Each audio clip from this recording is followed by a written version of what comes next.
श्रीमन्नारायण नारायण हरि हरि ओम। श्रीमन्नारायण नारायण हरि हरि ओम।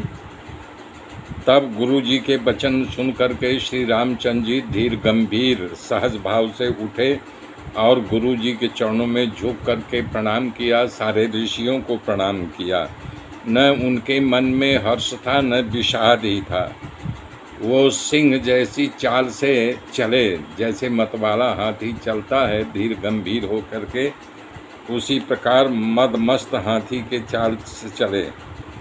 सभी स्त्री पुरुष सुखी हो गए कि अब जो है यानी कि धनुष की ओर बढ़ रहे हैं। नगरवासी अपने पितृ देवताओं को मनाने लगे कि हे भगवान, ये तो बालक हैं और इनसे धनुष कैसे टूटेगा, धनुष जरूर टूटना चाहिए।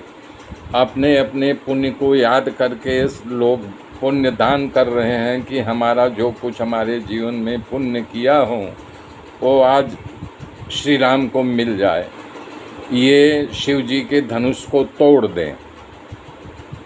श्री राम जी को बालक भाव से देख करके सीता जी की माता हृदय में कंपित हो गई, अपने सखी को बुलाई और कहने लगी, विलाप भरे आवाज़ में अपने सखी से कहने लगी कि हे सखी, ये हमारे जो हितेच्छु हैं सब तमाशा देख रहे हैं। कोई इनके गुरु विश्वामित्र के पास जाकर के क्यों नहीं समझाता? ये बालक हैं। रावण बाणासुर जैसे प्रतापी दिग्गज दिग्विजयी, चारों दिशाओं में जिनकी वीरता का डंका बजता है, वो धनुष को खिसका भी नहीं पाए और छू करके चले गए। तो बताओ हे सखी, ये धनुष को कैसे तोड़ पाएंगे? विश्वामित्र राम जी को आज्ञा दी है कि जाओ धनुष तोड़ो। अरे कोई विश्वामित्र जी को समझाता क्यों नहीं? और तो और राजा की हमारे बुद्धि मारी गई है जनक जी की, कि उनको क्यों नहीं सुझाई दे रहा है कि ये छोटे से बालक ये धनुष को कैसे तोड़ देंगे। तब उनकी सखी जो है समझाने लगे कि हे रानी साहिबा, आप चिंता मत कीजिए। घड़े से अगस्त ऋषि यानी कुंभज उनका नाम पड़ा था, उन्होंने समंदर को पी गया था। तो बताओ इनको आप क्या समझती हैं? ये सहज लग रहे हैं जैसे सूरज उदय होते ही अंधकार अपने आप मिट जाता है। ये देखिए, इनके आते ही सारे जितने राजा बैठे हैं 10,000 वो निस्तेज हो गए, उनका जैसे प्राण ही नहीं है। और आप ऐसी बात कर रही हैं। उधर सीता जी सकुचा करके बैठी हुई हैं कि हे भगवान, हमारी रक्षा करा, हमारी प्रीति राम जी के चरणों पर है।